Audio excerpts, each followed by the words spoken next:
is up, people? We are back.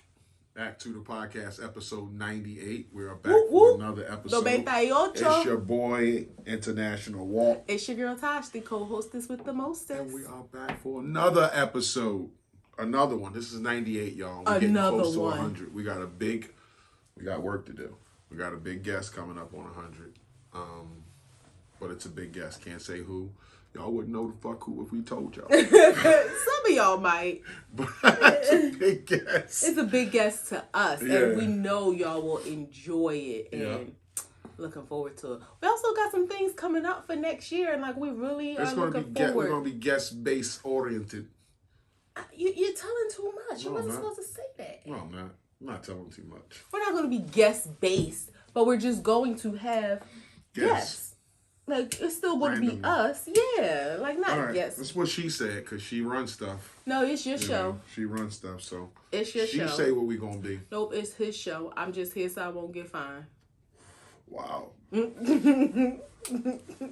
can they find us at on your show? A2TPodcast.com is where y'all can find us. Y'all can also find us on Facebook. Y'all can also find us on Instagram, Breaker, Anchor, Google Podcasts, YouTube, TikTok, Radio Public, and Spotify.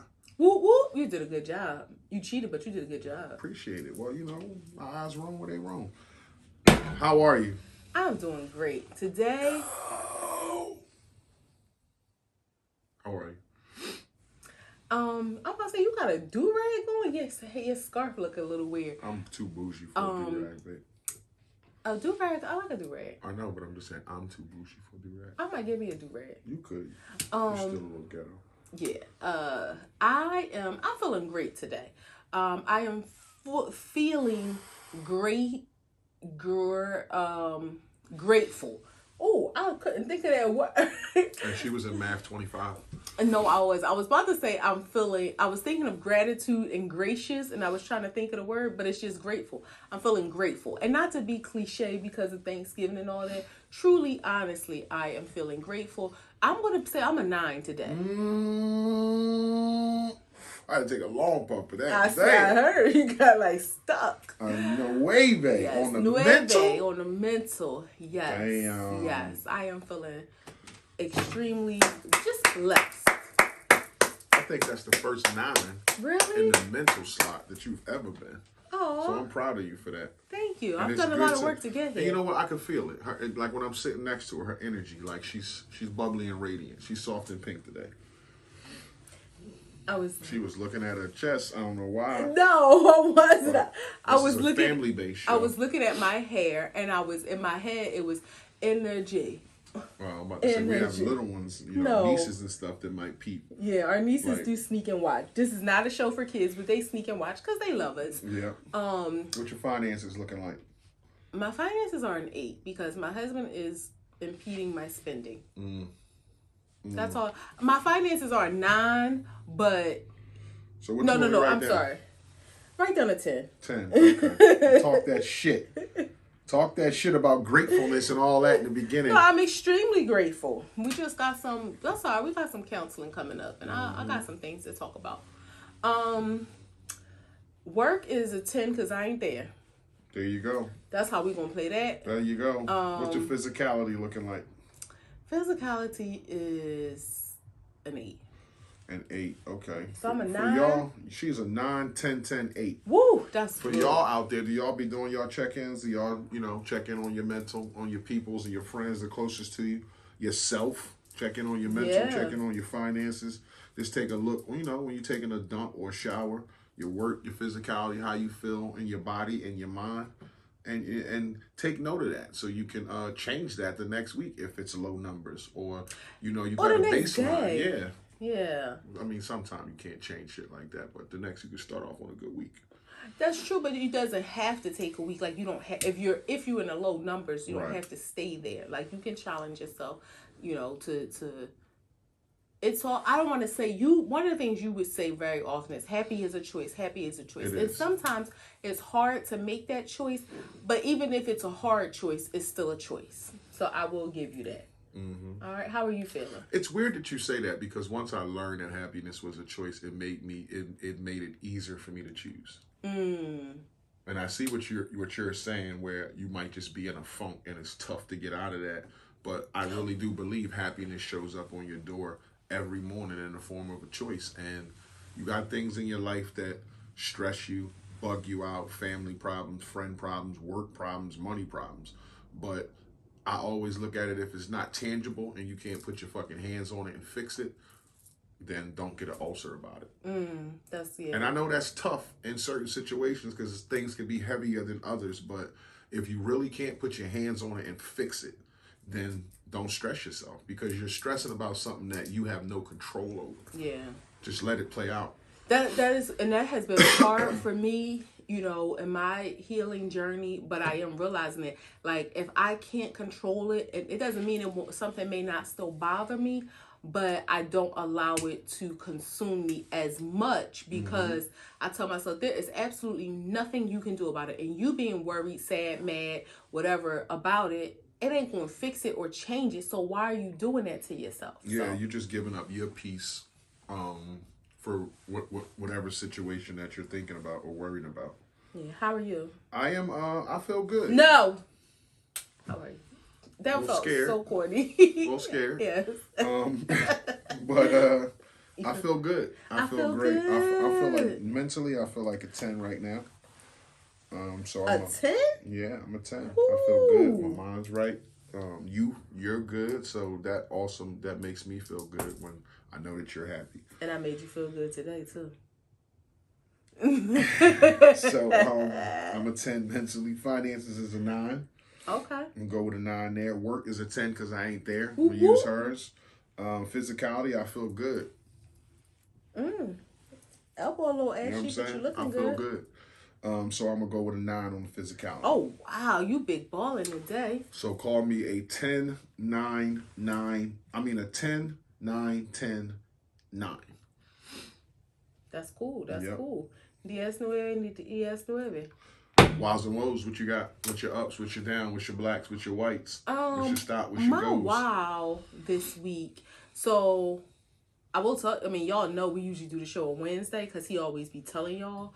But I didn't this week, and you just did. Okay, but I didn't say that we wasn't Don't doing date the show like you tell me. Okay, but my wow was just Thanksgiving. This is our first Thanksgiving in our new home, and it's one of them things when you think to yourself, God, yes, you have to make plans in life. I mean, there's some things you can't just wing.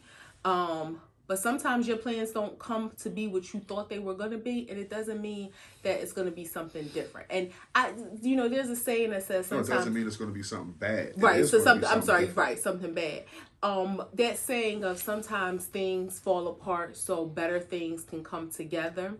And I will say, 3 months ago, we didn't plan for our Thanksgiving to be what it turned out to be this year, but it was great. It was just us in our new home, filled with love, a good day. One of the things, it was less stressful because we cooked, but we not early eaters, so food wasn't done at 2:00. We wasn't up all night cooking. Like, we cooked together for just us.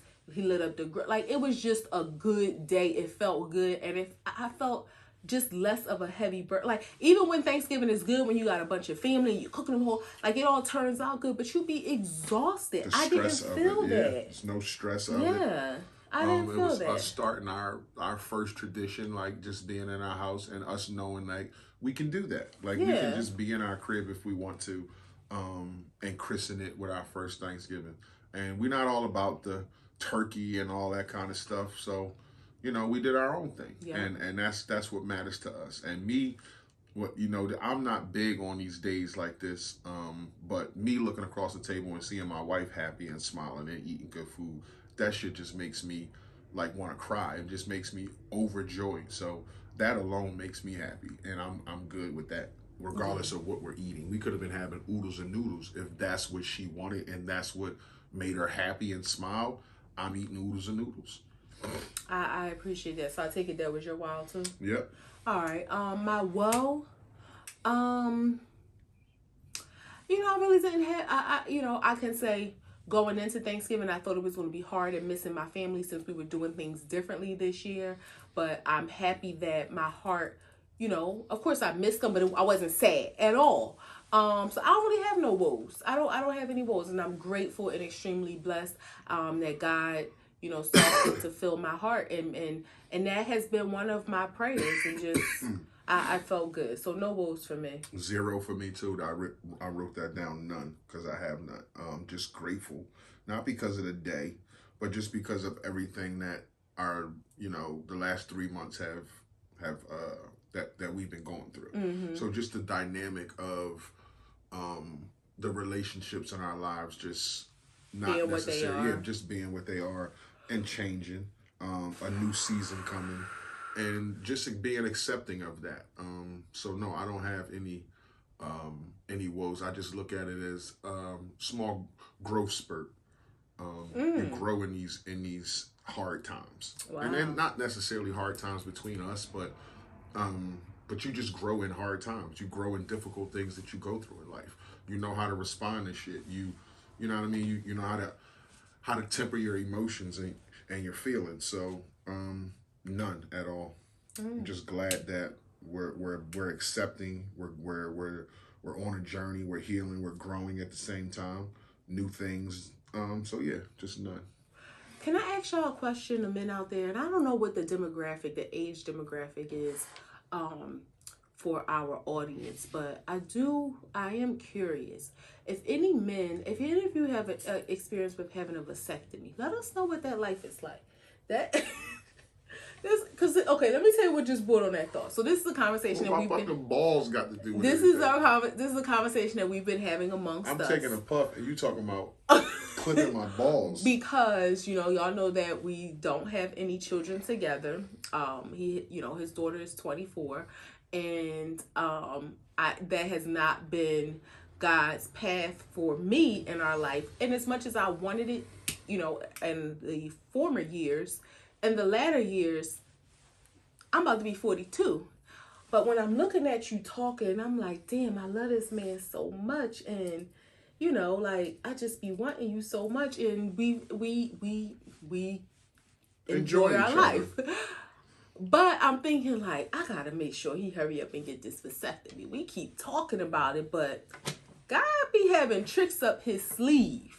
So I want to know, what has that experience been like? And ladies, I'm against taking birth control for myself. I know for some women, that's the path that they take. I'm afraid. I've never taken a birth control pill in my life. I'm just afraid of the chemicals and stuff and what it's going to do. But we just don't want we don't want to be 50 years old at the kindergarten orientation. So I just want y'all to let him know. And ladies, if maybe your husband has had a vasectomy, give him some tips and some insight into what he could possibly expect so we can get this appointment done. Okay? Yeah. Okay. All right.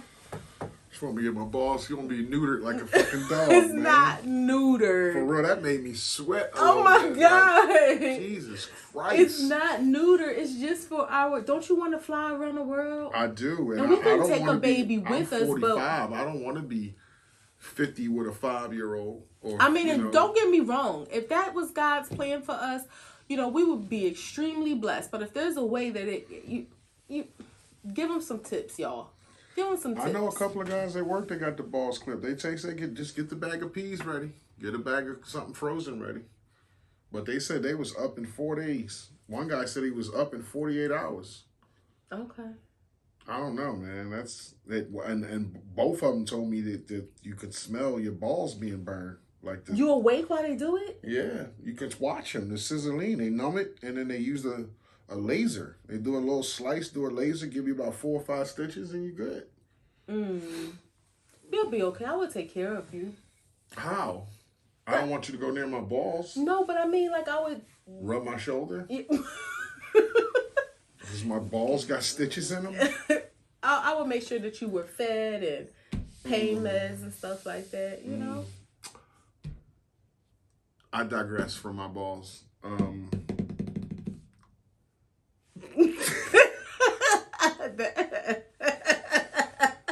It's like hard. It's like not a segue at all. The Walmart massacre. Oh man, Jesus Christ! No, that yeah. A manager walked into his break room with his co-workers and killed 6 people. Shot 10 people and killed 6 people. One of them was a 16-year-old boy. 6 dead. A Randy Blevins, 70 years old. A Lorenzo Gamble, 43 years old. A Tanika Johnson, 22 years old. A Brian Pendleton, 38 years old. A Kelly Powell, 52 years old. And a 16-year-old kid. Now, they said this was because of him being, quote-unquote, bullied and picked on, laughed at, joked about. It's hard to think that a 70-year-old was in on that. I mean, yes and no. Maybe not. I think you got a little bit more sense to know. But maybe not the direct actions. But let's just think about this. We know, and we're this was in Virginia. Mm-hmm. We know that, and not just Virginia. I was going to say in the South, but it can be all over. There is a generational divide in the mindset towards homosexuality. So my thought is, even if there was some bullying going on, this gentleman, and this is all conjecture because we don't know any real facts, but this gentleman, he may not have been directly part of that, but who's to say, like, maybe if he was, he may have treated the individual unkind because of his sexuality or something. Yeah, so, I mean, I don't know. So, yes, it is hard to believe that a 70-year-old would be part of bullying, but it's not hard to believe that a 70-year-old. And that's not that hard to believe. When I think about 50-year-olds that I know of, like you think a 50-year-old is 5 years older than you. I know some 50-year-old women that I've worked with, and I can see them being part of that, you know. Yeah, I can imagine it. That's a fucked up thing for just to walk in your break room and kill 6 of your coworkers. You ever been like bullied, talked about, clicked up on, or laughed at in any capacity? School, a fucking after school activity, a job, work, like anything. So no, the answer is no. The only thing that I was ever teased about as a kid, and it's one of them things where I can't imagine if this was like ongoing or snowballed into something that you had to deal with all your life, because I think I probably had to deal with it for like 3 or 4 days and then it kind of went away. But when I was in 4th grade, I think it was, 4th or 5th grade, I remember they used to call me Shark Teeth because right here, my shark teeth or my canines, they like are more pronounced than some people's canines may be. And I remember these little boys like, you know, started saying that Shark Teeth, Shark Teeth, Shark Teeth. And for like, it was annoying. It was like, stop saying that. It made me like a little self-conscious for like 2 or 3 days, and then it went away. So, did it make you angry? It made not so much. It made me angry. It made me embarrassed. It made me self-conscious. And that made you angry. And then as an adult, though, I think like it's worse. Or think like my teeth were white. They were in my mouth. They weren't crooked. So it was like weird, as like the things that you internalize as a kid. Because that's all you know. I mean, you don't know what you know as an adult. And all you know is they're saying something to you that they're like teasing you about, and it's like, oh my God, I'm being teased. But again, it was like 3 days maybe, and then went away. So nothing else was I ever. Even being a female, you never was like clicked up on where a group of girls were just like in a clique before you got there, and you kind of like wasn't really part of the clique, or like some girl, tough girl, thought that she could say or do, or. I never really had those experiences because. Or somebody just chatting about you, and it's like, it got back to you, this person was talking about you, and you like, damn, like, why is that person talking about me? I never had no issue with them. Yeah, okay. So I experienced this as an adult, and it's so funny because I was at work, and I'll never forget this girl who I was cool with. I wasn't a supervisor, but like a senior or something like that, and it was these other quote unquote seniors. And this girl who I was cool, and I used to communicate with them, have conversations with her. And this girl that I had, become cool with, she was like, just to let you know, she was like, be careful talking to those girls, talking to them, because they were talking about you. I had on a dress or something, and they were saying like, why would she wear that? The word, she knew that dress is too short. It's just something like shady. So it made me upset, and I was thinking to myself, I'm at work, I don't want to say anything. But I did. Like, I think maybe the next day I went to them, was like, excuse me, like, did, you know, y'all had something to say, blah, blah, and they denied it. Then it blew up into this big thing, but it's so funny because one of my favorite supervisors ever, and we're still friends on Facebook. Hey, Frank, not sure if he watches the show, but I'll never forget, he called me in his office and he was like, yeah, you know, they said you stepped to him, this, that, and the other, and they want to report you. He's like, who told you? Like, who told you this? Who started it? And I was like, I'm not telling you. Because they wanted me to tell them who said it. Because I think they might have been my superiors. And Come on. Yeah. And I was like, no, I'm not telling you. And he's like, you're not going to tell me like I'm your supervisor. And I was like, no, I'm not telling you who told me. He was like, I respect that. And to this day, I never told anybody who it was that told me. So that was like a scenario where it wasn't like I felt like I was bullied. And I think I was more disturbed by it because we used to talk. Like, we weren't friends at all, but we would communicate, laugh, hey, how you doing? And then to step away and like, y'all talking about me, but I just felt like I had to address it. Clicked up? But I mean... Has there anybody, like, ever been any cliques of girls that's already been clicked up before you got there? School, work?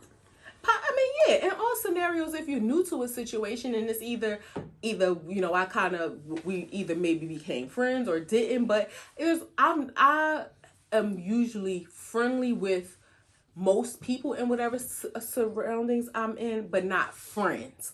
So, I mean, that's not uncommon that will happen. But being clicked up doesn't mean that you have to be mean to other people, though. And I think that's where people... You're boring. Because I've been bullied, I've been talked about, I've been like clicked up on, I've been laughed at. Why? All those things. Like, how has none of that have happened to you? Well, except for especially being a female, where like, not trying to talk down on women, but the females can be a lot more catty and like antisocial than men are. But see, clicked up on is like, yeah, I've just never like had enemies like that just because. And I'm not trying to go where it's enemies, but just something that you felt like, okay, that's like y'all friends, but y'all could tell like y'all don't want me to be in y'all little trio or whatever. Or just like, oh damn, they talking about you, or they laughing at you, and it's like, damn, what the fuck for? Nah, never. I mean, or if so, maybe I was oblivious to it and like in my own world, but no scenarios that I'm aware of where that has Growing happened. up in school, I've gone through like say like a bully in a neighborhood, and you like your first time being around them, like they would try to bully you or something like that. Mm-hmm. I've been laughed at before. Like I can't quite remember. I think I fell in school one time and got laughed at like by everybody. And this was like the 5th grade. Uh-huh. So yeah, I've been like embarrassed and I remember standing in Gratz and I had on blue windbreaker pants and a white Gap hoodie, and somebody from the 2nd floor mezzanine dumped a Slurpee out. And that shit fell on my neck. Like, we were standing out for like a fire drill or something, and everybody was in the hallway.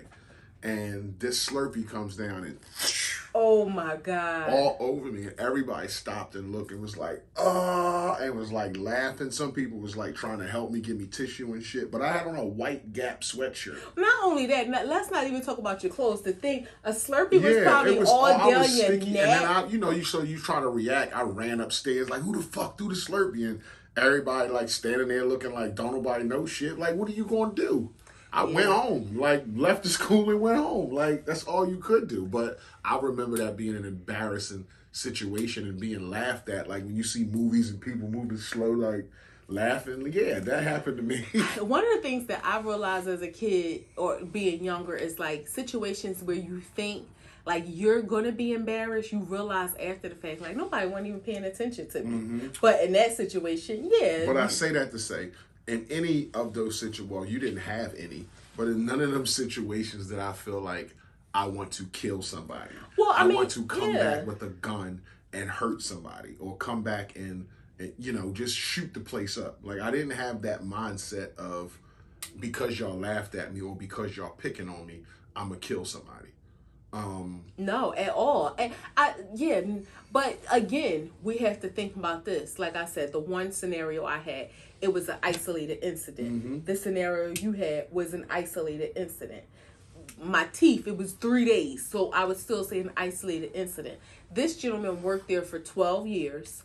I'm not sure how long, and this is, of course, y'all know without saying we're not condoning his behavior, but however long the bullying went on in his life, it doesn't appear that like it was a one-time thing. Mm-hmm. Like it was so that, and not to say your mind would still go to wanting to kill somebody, but just imagine if it was, what were you bullied about? Just being new.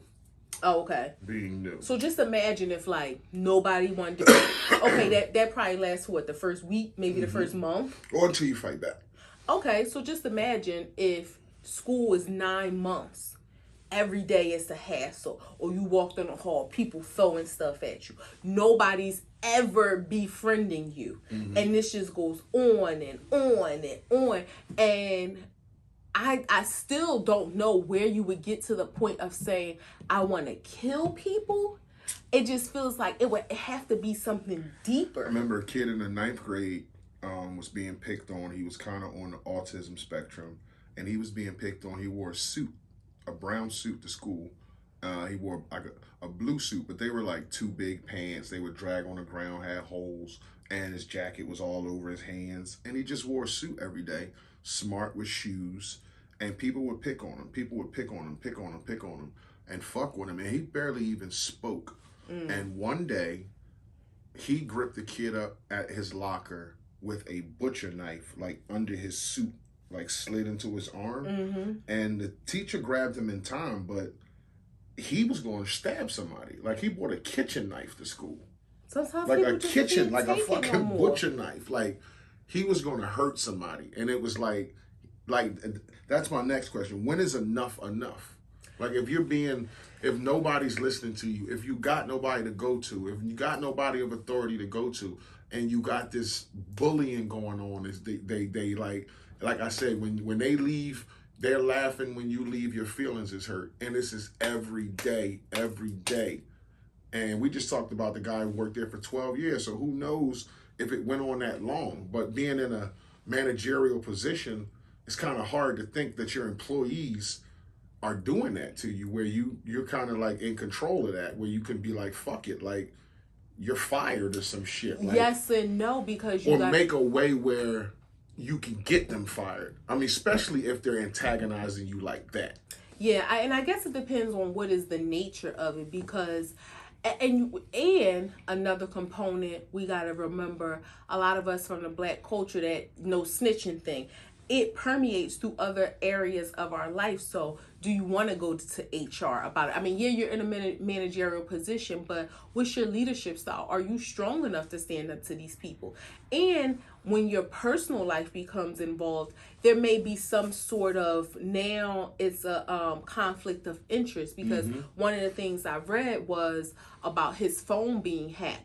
So let's just say, again, because we don't know, phone being hacked, and they found some pictures of some sexual nature. Now you crossing the line where it's like, okay, do I go to my boss and I gotta tell them what they found?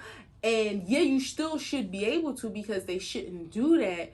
But it's that level of it kind of changes the dynamic. So I think the problem is so layered. But to your question, when is enough enough?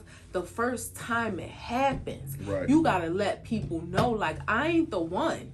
Like, I'm not the one. That's what you said. So even if you have to lose a job over it, then it has to happen. Because let's just say, like, you get bullied. Like, say, like, you go to Walmart, you get your locker, you put your stuff in it, and you come back after your shift is over, everybody in there, and they done took your shit out the locker and put it on a bench, and everybody like, oh yeah, that girl over there did that because she said she wanted the locker close to the door. Like, how do you handle the situation like that, where it's like the first day you trying to set a tone in here with the employees and chump me, but I don't really give a shit about no locker, but I can't let this go. Exactly. And that's where you have to decide where you set your boundaries. And again, everything doesn't have to be, it's different ways that people may choose to approach that. Sis, I understand that might be your locker. In the future, please come and say something to me. Don't touch my stuff. If this is the locker you want to use, I don't care about no locker. Let me know. Don't touch my stuff. And but what if it's a situation where everybody knew it ain't your locker? I was here first. You literally took my shit out and said you took it out because you wanted the one close to the door. This ain't your locker. Now, in that case, like, I probably would take her stuff out, and this is the locker I want.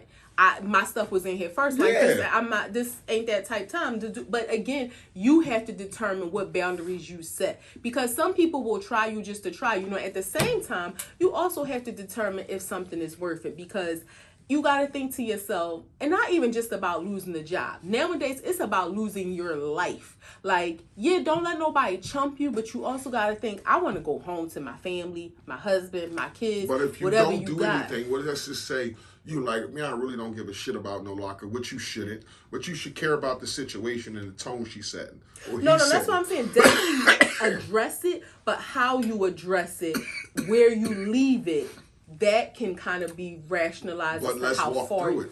You say, don't touch my stuff. Fuck out of here with that. Like, that kind of energy back. Like, not necessarily some, oh, yeah, you're right, I'm sorry. But nah, fuck out of here. You shouldn't have had it in that locker. That's the one I want. What if you interacting with some ignorant person like that? So how far do you go then? Does it stop and you say, you know what, I'm not getting in no fight. But next time, it's your lunch missing. Then the next time, it's like, what the fuck? Then that's when you have to, the first time, that scenario, she say, F out of here. You heard what I said, don't touch my stuff again. You letting it be known, all right, this situation happened, I'm saying to you, don't touch my stuff again. If she say something like, all right, or if I do, what's going to happen? Don't touch my stuff again. That's all I'm saying. Now, if she touches stuff, you got to stand on that. And you might lose your job at that point. But now it comes into a situation of self-respect and dignity. Mm-hmm. Like, maybe that was God's way of letting you know from the door, this ain't for you. This ain't for you. Get out of here, Walmart. But you do have to set up. It doesn't mean some people might say, go to the manager and tell that this is the situation. That's how you're supposed to handle it in that setting. You're supposed to go to your higher up and say, Shaniqua stole my locker. And I got here first. It's nobody. We all knew. What do I do? That's where it goes back to I asked her not to touch my stuff and to give me a heads up next time. And she said, fuck me. What do I do, Mr. Johnson? Like, that scenario, I don't know, because I'm not going to the manager. Like, and maybe that's that inbred in us. Like, we've talked about snitching before, but, that I'm going to tell on you type thing. Like, I'm going to stand up for myself. Right. Now, if it gets to a point where I was in, I won't necessarily say this was a bullying situation, but I was in a very negative situation with a former manager, and we would go back and forth or whatever, and it got to the point where I went to HR because it was like, all right, look, I don't know what to do at this point. I've addressed her. We've had one-on-ones. We talked. I told her I didn't like this. We went back, and it got to where it was like, what do I do?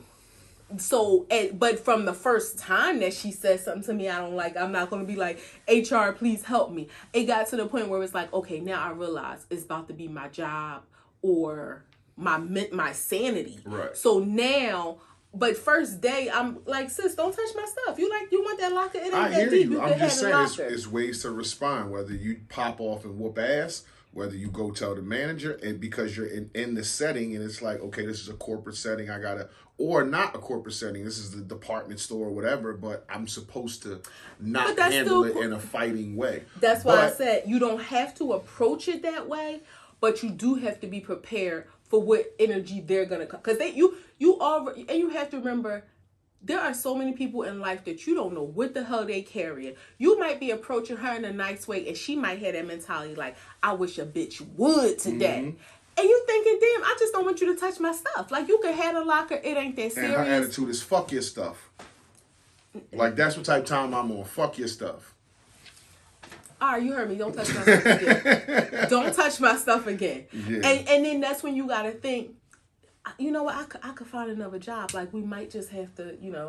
Well, what is it? These department stores put people through training, sensitivity training. What is it with people that even in going through that stuff, and it's mainly like black folks, and there's some white people who work in these places, but they don't, like, we don't care about that shit. And when I say we, I mean black people. And I'm just saying, like, it comes to a point where you care to a point, but it's always in you to pop off. It's always in you to be like, fuck it. I mean, it's like, fuck it. I'm just going, you know, fuck all that. Fuck it. I think it depends on where you are mentally in your life, and this don't have anything to do with age. And I'm sure there's some. I'm sorry not to cut you off. There's some people out there who can control their emotions. I'm learning to control my emotions. So I get where you're on that journey, but it's a lot of people who. Well, that's what I was about to say. It depends on where you are in life, and not necessarily. It's not 100% attributed to age, but age does play a part in it, because you're right. You do all these trainings, the DEI trainings, and you know, all that kind, you know, workplace bias, and sometimes, you know, you just clicking through them, and then sometimes you like, it may say certain things, and you realize, like, I never thought of that as being offensive to somebody, but you still just keep going through them, because in your mind you have already kind of established who you are, your personality, your problem solving skills, conflict resolution. Like, life has taught you that. Doing these lessons and all that ain't going to teach you that. Like, you learn that in life. But it teaches you how to act in that setting. You're right. When you go out and hang with your friends, you might have a different type of reaction to shit. But those videos and stuff is shown in that setting to teach you how to act in that setting. So I'm saying these 6 people in Walmart, God bless their souls, they're dead, but they had that training to see.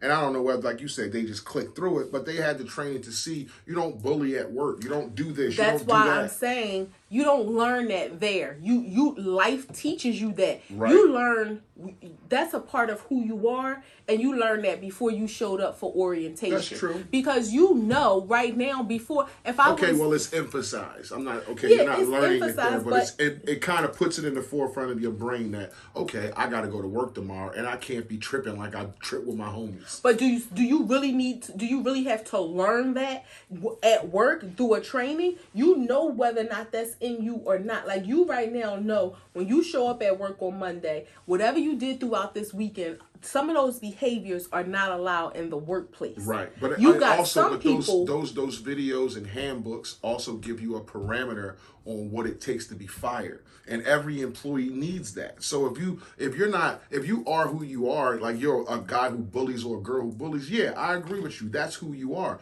But you also have an idea of the line to toe. So I know, damn, if they showing that on the video, they'll fire you for that. Okay, let me tone my shit back. If you say that, you'll get I'm written up for that. Twice I'm written up, I'm fired. Like, you kind of know the line to toe. So that shit is important. But again, for some people, you think like, okay, a person like you and me, we ain't reading all that, but we not going to do those things because that's not a part of who we are. True. You got other people who may do those things and tote the line, and then you got some people who they'll do it and they'll go past the line, but they think that they're not going to get in trouble, or they don't care, they don't have that mentality because it's in them already to even want to breach the line. Mm-hmm. And then you have some people, unfortunately, who are just very influenceable, who that kind of crowd groupthink mentality, pack mentality, who, you know, you kikiing it up with these bunch of women who are talking about this boy or this man disrespecting him or whatever they're doing, or a woman that they're teasing at, laughing at, who comes to work and you just a part of the clique and you get sucked up into the drama where that really ain't who you are. So, I mean, it's different reasons why people do that, but it ain't no workplace training. The workplace training is protecting the company, right, so that they can say, we told y'all. I'm not disagreeing you with that. As the person, you know what's allowed and not allowed before you got there. Well, maybe you don't, because maybe it's some stuff in there where you didn't know that, okay, you doing that could get you fired. I mean, just maybe. It's not like you get there and you know all the rules of the place. Yeah, you know punching somebody will get you fired, cussing your fucking manager out will get you fired, missing a lot of days to get you fired. But there's some other things in there that might get you fired aside from them 3 things. Yeah, I mean, and those trainings a lot, because we do a lot of them at work. They're not necessarily geared around what will get you fired. They're geared around social skills. And now that we're in this new age, and not disrespecting anybody's feelings, but like with Me Too and, you know, people feeling sensitivity. Yeah, exactly. Social sensitivity training. That's the perfect name for it. That's really what it is, because it's a lot of things that people are offended by, rightfully so. But in some cases, in some cases. Oh, I was going to say rightfully so in some cases. Well, and reason why I say rightfully so, because there are things like we talk about unintentional bias, right? Where people will say I'm a black woman, I say this all the time. Oh my God, your hair is so beautiful. How did you get it like that? And it's like if I was a white lady and I changed my hair, would you be asking me about my hair, every single different hairstyle I had? White people don't realize that's offensive. I don't want you to always be focusing on my hair, or, oh my God, can I touch it? No, you can't touch my hair. But they don't realize stuff like that. Now, let's just think about Middle Eastern people. There's some unintentional bias. People will, I'm going to say East Asian people. People will automatically refer to them as being Chinese. Or you have some groups of people that will automatically refer to them as Koreans. You got some people... But I don't necessarily think that's it's just an easy thing. Because back when we were little, it wasn't necessarily always split up like that. It was kind of... No, it wasn't. Not the way the vernacular of society was. People didn't say Korean, Chinese... Indian, no, like people. We didn't, but they have always been Vietnamese, Cambodian, that's Chinese. Them. I'm talking about us as Americans. We didn't talk that way. We didn't. We just said Chinese because that's what we were familiar with. But that's what I'm saying. To them, that can be hurtful. It's offensive. Yeah. That's what I'm talking about. I'm saying, so again, you have some people that will always refer to Asian people as Korean. Us growing up, we always referred to them as Chinese people, you know. But that is one of those bias things. Like, this is one of the lessons at work, right? So let's say it's around the Chinese New Year, and let's say you work with a group of people, or maybe it's 2 or 3 Asian people on your team, and somebody might be like, "Oh, did you enjoy your holiday this weekend?" You don't know if those people are Chinese. One could be Japanese, one could be Vietnamese. So those are the things, unintentional bias, that people offend other people by. I understand. So that's what I'm saying. So when those workplace trainings, you do learn stuff like that from them, but you don't learn basic work skills of like, do not bully people. That you come in knowing. No, but you might know what's the parameter, what's the baseline of what this company calls bullying. Yeah, I'm sure you might know not to bully people, but it's levels to this shit. And you might be working at a company that is loosely about the bullying, who don't really care about it, or it might be somebody in charge of that shit who is like zero tolerance. And you could read it or look at it and be like, damn, this is minimal shit. But to this company, you'll be fired for it and consider you're bullying. And sometimes, though, the sad part whether it be isolation or whatever, like those scenarios where, you come in and say good morning to all your coworkers and not this one. You're isolating this one. Yeah. And it's like, damn, I just don't know that when we're not friends. Or I don't like her. Yeah, or I mean, you don't have to go that far. I'm trying to just say, like, there's a other reason why I don't like her is why I speak to her, because that's friction too. But what I'm saying is, are you doing something wrong? No, you're not doing anything wrong if you don't like her, but it just puts a negative connotation on the whole situation. Okay. As far as HR. But if you just say, okay, she's not speaking to me, then it's like there's no law that says she has to. Right. Like nothing's wrong between But you may y'all. have some companies that will take action just because it fucks with the morale. This person said something to them. So now it's like, oh my God, we can't, have a lawsuit because if this employee, kills herself and leaves a note and says she was bullied at work and she told HR and they didn't do anything. Yep. And you be thinking, I didn't.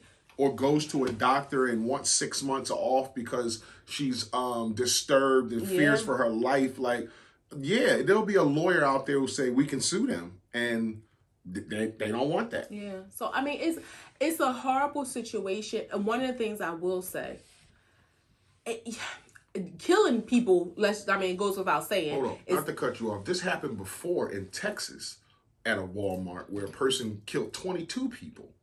Spanish person killed 22 people in a Walmart in the break room. Well, let's not also forget it happened in Philly at the Nabisco plant.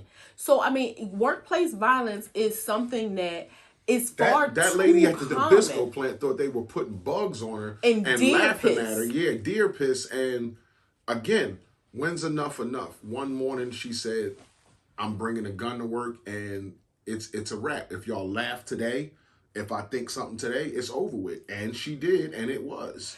And that lady killed 2 people. The sad thing is, no, nobody should be bullied. Nobody should go through, like, we're grown. Nobody should feel like they're going to work to take care of themselves or take care of their families or do whatever they need to do and have to be in an uncomfortable environment.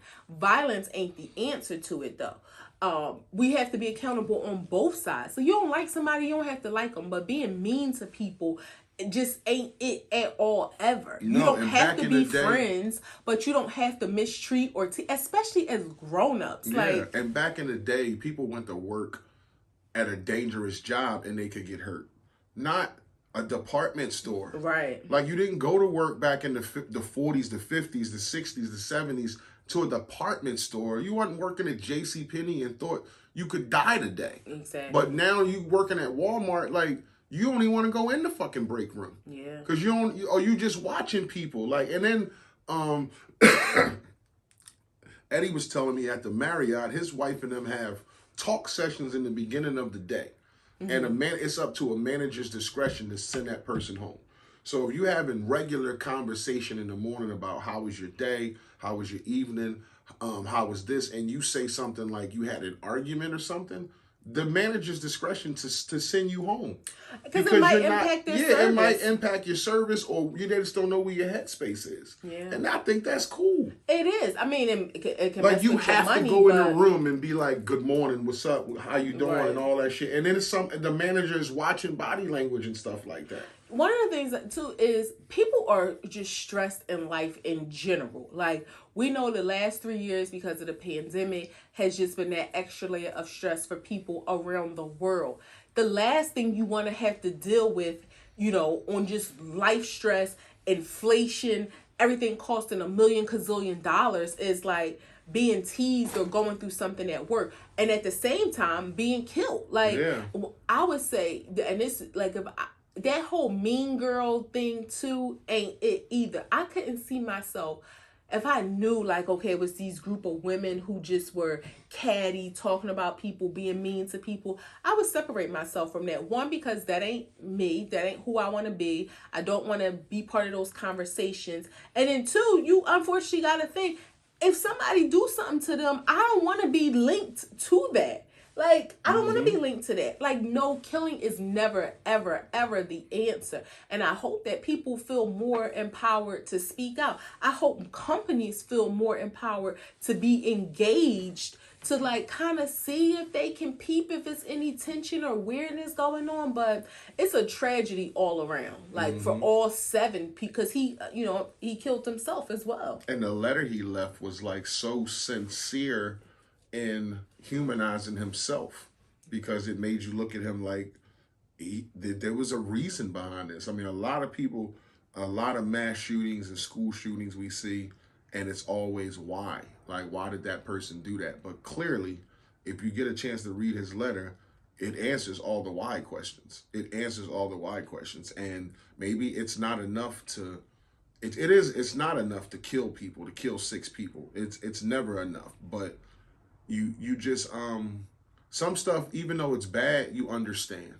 And I do anyway, and I'm not afraid to admit that.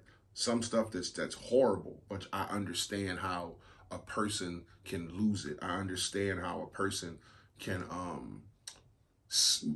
quote unquote see red. I don't condone it, but I understand us as humans, how we can react like that. What have you learned?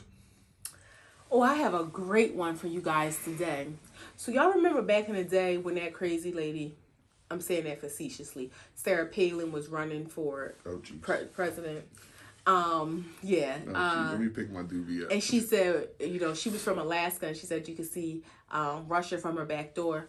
Well, she might not have been lying for some Russians. So, really quickly, I'm going to tell y'all, there's an international date line that separates the date. So, you can be on one side and it be Monday. You can be on the other side and it be Sunday. So, the internet... Tuesday? Time is 24 hours, so there isn't any place where it's more than 24 hours beyond us. Yeah. So, yeah, it would always be the next day. So there is these two islands, Little Diomede, that is here on the America side. It's a part of Alaska, and Big Diomede, which is on this side, it's a part of Russia, and they're separated by the international date line. So you can be in Alaska, and guess what? You really can walk to Russia. Now, it's not allowed, and most people that live up there and on the U.S. side are what's referred to as Eskimos, or like the native Alaskan people. On the Russian side, it's more so used for military activity. So the people have been relocated. So there aren't many people that live, or if any people that live on a Big Diomede Island, their military base. But when in the wintertime, when the ice comes and it freezes over the strait that connects them, you can walk. It's about 3.5 miles, but you can walk from the U.S. to Russia. There you go. She's like a regular old teacher teaching y'all shit. Yes. I had a more sentimental, what have you learned? It just, like we talked about earlier, setting our own traditions. And to be honest, even though being in headship in my household, it's kind of scary because you don't know what to do, or, how to do that, because you never saw it before. You didn't come up like that, with your family starting traditions and stuff. And then you have your own, even if it's just you and your wife, you kind of just don't know what to do. But through therapy, I've learned that God has a plan, and you just kind of have to let it unfold. Like sometimes you really got to believe that you plan and God laughs. So you just kind of got to let things go. And through it all, being as though dating a show, it's the next day, it was more easier and less scary than I thought. So that's what I learned. That was a beautiful life lesson. So I've been given more scholastic lessons, and you've been given more life lessons. But I'm going to let you slide, because that was really, really beautiful, and it felt good. Okay. It felt good in my spirit. 3 grams. Do album sales matter? Sweetie album drop, and she has 13 million followers, and she sold 2,000 copies. Do album sales matter? The math don't add up with 13 million followers and only selling 2,000 copies. Can't have that many bots and be monetizing your platform. So something ain't right, or it just doesn't matter. So do album sales matter? So in this day and age, I don't think album sales matter. And I'm going to tell you why. So I seen one of the stories or posts about her on one of the blog pages. And somebody commented, which I thought was very sincere, was like, how do you even buy an album today? Like how do we buy somebody's album? And other people were commenting, like, I was wondering the same thing. Like, what does that even mean anymore? And somebody explained, like, well, there are still some small record stores that you can go to, or even like a Target will sell albums. I think Best Buy and maybe even Walmart. But you mean a physical copy, or just it doesn't matter. It doesn't matter. But you can go to any. Listen, let me finish. And they were saying, but you also can go to like Amazon, iTunes, and stuff like that to purchase that. So you can buy the CD from like a Target or something like that, or you can purchase the album from like iTunes and stuff like that. But you think we have Apple Music. We could, if we wanted to, support somebody's music. But when you're talking about these people that, not counting nobody's pockets, salute to all of them. You riding around in Lamborghinis and Maybachs and Bentleys and Rolls Royce and all that. I'm thinking my $7.99 for your album you don't really need that. I'm going to download it for free because my husband pays his monthly Apple Music family fee, and we can download it for free. So why would I buy it? So I think that's where like the gauge of success needs to change, because it ain't a lot of people that's invested that much in your career where they feel like they're going to spend that extra $8, $10, $12 to really purchase your album when they can download it for free. There's a lot of people who still purchase music though, and there's a big difference. First off, I don't think it matters at all because of streaming. Right. Streaming is the new album sales, and it doesn't equate the same because you don't physically go into a store and buy a physical copy of an album. Those stores like Target and stuff like that doesn't have like the whole slot for Tuesday's albums that's coming out, and you can go there and buy one. Well, so not anymore. You can go to a person's website and buy a copy of their album. Just about everybody who puts out an album, you can go to their website and buy an album. Now, a physical copy, that's something totally different. Like, that's why it doesn't matter no more, because people don't go out their house and go to a album store and buy physical copies. Like, it's all technology, it's streams, and it just doesn't matter. They don't make their money on physical copies no more. They make their money on streams, and it's like 0.000 something percent per album or something, where they make like, I don't know, 3 cents per album or some shit like that. Like, how many streams do it take to make $1? Like $1 billion? Well, if you're making 3 cents a stream, and so it is 3 cents. Yeah, something like that, or 1.5 cents or 3 cents a stream. Yeah, I think it is. So if you got 150 million streams, I don't know what that equates to. Okay. You're talking cents, like that. But it's somewhere around the low end like that, where it's in between 1.5 cents and 3 cents. Sometimes you might have a deal for 2 cents. But it's all streaming. It's not physical copies no more. You know what I also... Okay, and this may just be my ignorance to the whole hip-hop world. One of the things that I notice about some of these like new artists and stuff, they will be out, quote unquote, I'm saying, for a while, and we'll hear about them, and there will be singles and stuff, but they don't have an album for a long time, because it's not necessary. And I was gonna say, it makes me think, like, is it even necessary? Like, why not just drop singles when you want to? Let people stream that as much as they want, but to go through the works or put out an album sooner. Like, you figure back in the day, we might hear, you know, I remember Alicia Keys hearing "I Keep on Falling in Love" for the first time. And then maybe... The song's called Falling. And then maybe you heard one other single. But within 3 months, her album, it was like, okay, we know who she is. The buzz is picking up. Now let's release this album. I feel like we've been hearing from Sweetie for 2 years. That's back in the day, and we consume our music in a different way. Now we consume it in a smaller form.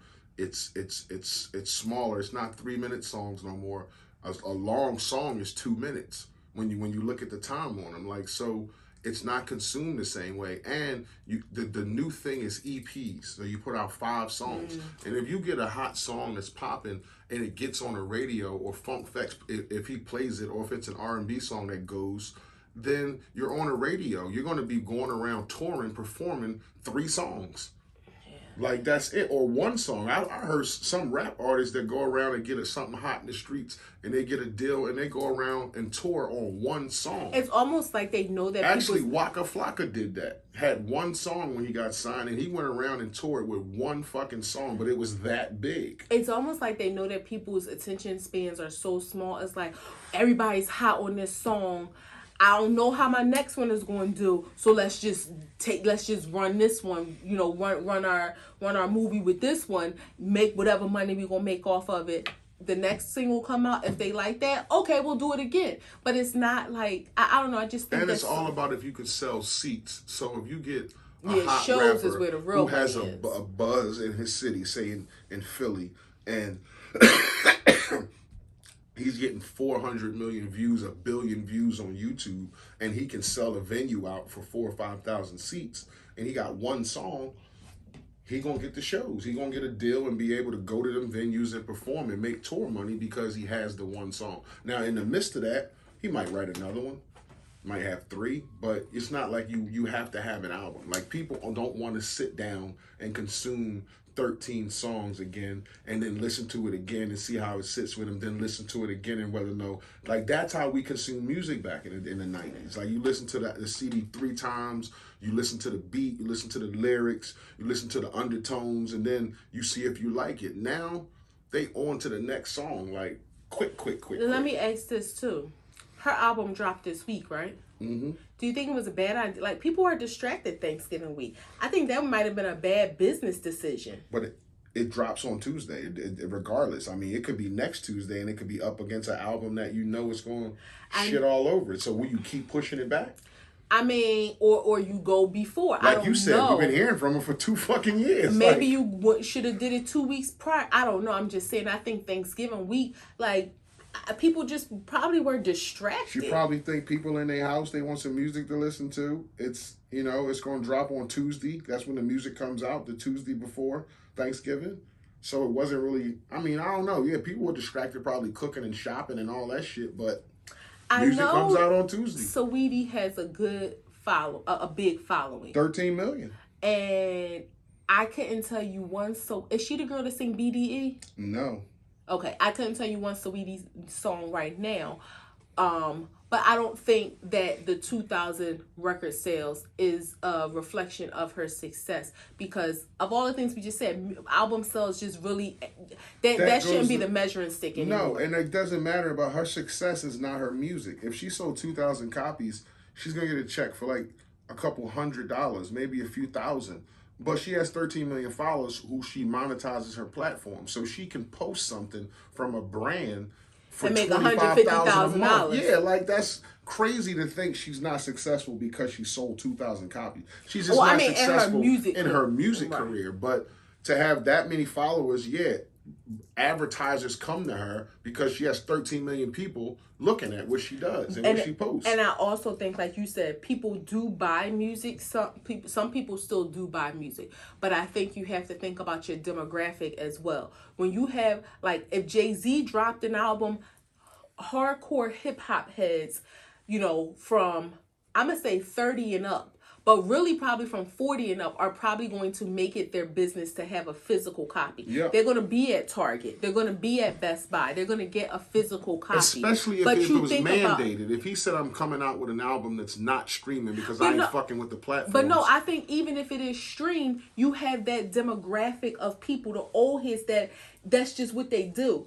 Saweetie's demographic ain't of that mentality. Like, again, they're asking, how do you even buy an album? Which is a valid question in this day and age. But I think that's where, too, the difference is. Like, her demographic isn't that hardcore hip hop head, the Funk Flex crew, that group, the Kid Capri, the DJ Search, and all that. Like, that, they're gonna physically want an album if Nas, Jay-Z, those people dropped albums. So. Second gram. Brooklyn mom cooks Thanksgiving dinner and serves it on the L train. Would you take a plate? No, I wouldn't. But I mean, the thought of was for like strangers or her family? Yeah, like that was her thing. Like, she made a nice spread, went and put her tables and stuff on the L train and put out a spread, and you can get a plate if you want. They do some strange things on the New York trains. I seen a baby shower on a train, but I wouldn't. Also seen a rat. Yeah. So it's more rats on the train than people. Plate. Yeah, I'm not getting a plate from a stranger. Period. She could be staying at the White House, and I'm not getting a plate from a stranger.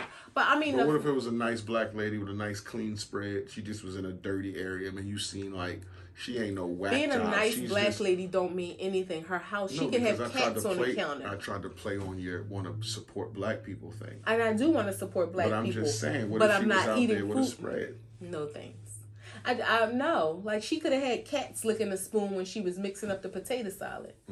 I'm not gonna. But the thought is nice. You have a lot of people who don't get to enjoy, a meal, a home cooked meal ever. Especially maybe not on Thanksgiving, and you got people who had to work and stuff like that. So that was a considerate thing for her to do for those. I would have passed. Last gram. What is the most overrated food at Thanksgiving? I will go first. So the first thing is Let me give my wife her props. She made some banging lobster mac and cheese. It was really good, tasty. But that is the most overrated food that is put on a table for Thanksgiving is mac and cheese. It's just noodles. It's just cheese. It doesn't matter if you put 5 cheeses, 8 cheeses, milk, butter, whatever you want to add in it. It's just noodles and cheese. Like, it doesn't, it all tastes pretty much the same. Some just more cheese and less cheese. So I don't understand the big thing with the recipes of macaroni and cheese. Like, it's pretty disgusting when you think about it. I'm not done. Let me get my shit off. So what is the big deal with the macaroni and cheese? Like, we need to stop eating macaroni and cheese. You sound like the man the fake Mark Lamont Hill, who spells his name wrong because Mark is spelled M-A-R-K. It's spelled however you was born. No, it should be M-A-R-K. Natasha spelled with an H. I do have an H in my name. No, at the end. No, it's not. Yes, it is. Whatever. You sound like that man who sound crazy, and both of y'all mothers have failed y'all. Y'all didn't grow up on good macaroni and cheese. It's noodles and cheese. What are we talking about? Boiled noodles mixed with cheese? Like, what are we talking about? We're not talking about First of all, you're dish. the person that don't even like spaghetti, so you're not a valid person to talk about macaroni and cheese because you're not. You don't really like pasta. I'm a valid person because I'm 45 years old. I've eaten it 45,000 times in my life, and I'm done with it. But I think because you grew up on not good macaroni and cheese, that's why you. My Nana macaroni and cheese wasn't well, good. I can't speak to Nana. It was delicious. I've had that's one thing delicious. From Nana she house. Can cook. I've and never it was like, had Nana. This is tasty, but I don't want to gorge myself on it. I'm not waiting every year for this because you dish. weren't a pasta lover. Like, you never have been. People like hunting around where the macaroni and cheese at. Like, it's over there. Like, Jesus Christ, it's just mac and cheese. It's not the stuffing. It's not whatever meat we cook, but it's just mac and cheese.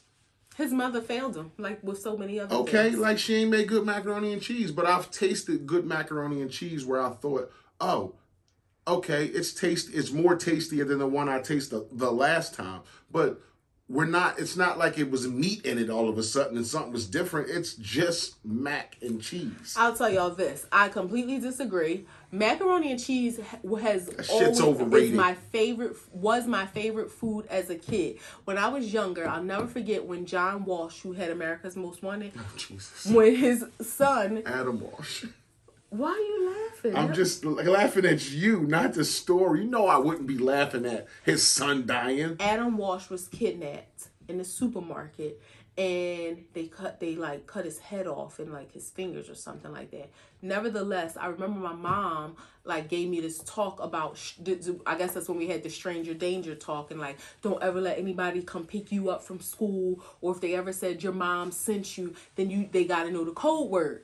Our code word was macaroni and cheese because that was my favorite food to this day. And I don't have it often because prior to yesterday, I've never really made good macaroni and cheese. Shout out to my girl. Wait, you talking shit like somebody mom failed them. Like, what kind of mac and cheese your mom used to make? My mom didn't make good macaroni and cheese. That nasty Velveeta shit. Everybody loved my mom's macaroni and cheese. I did it.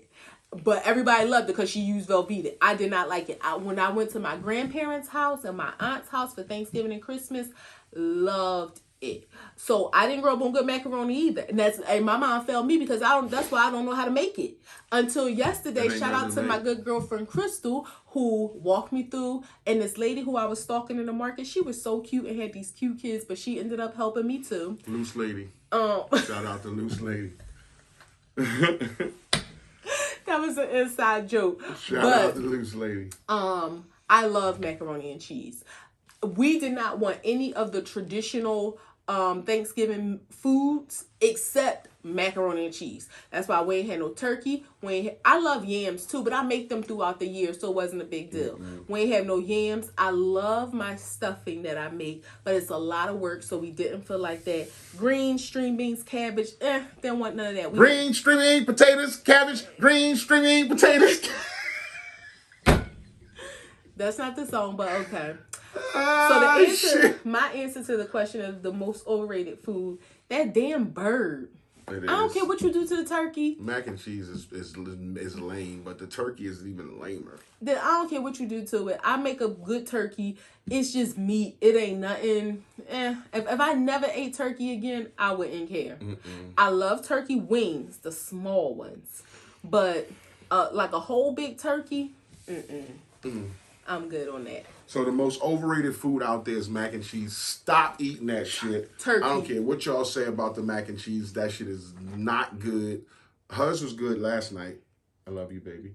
But it's just mac and cheese. Like, eat something else. Like, incorporate something else into it. But other than mac and cheese. You and Mark Lamont Hill. Funky ass mac and cheese. Let's do a wrap. Act 2 the podcast coming to an end. Episode 98. You guys can find us on act2thepodcast.com, Facebook, Instagram, Breaker, Anchor, Google Podcasts, YouTube, TikTok, Radio Public, and Spotify. Thank you. Appreciate y'all checking in. It's your boy International Walk. It's your girl Tosh, the co-hostess with the mostest. If you fuck with us, you fuck with us. If you don't, you should. Peace.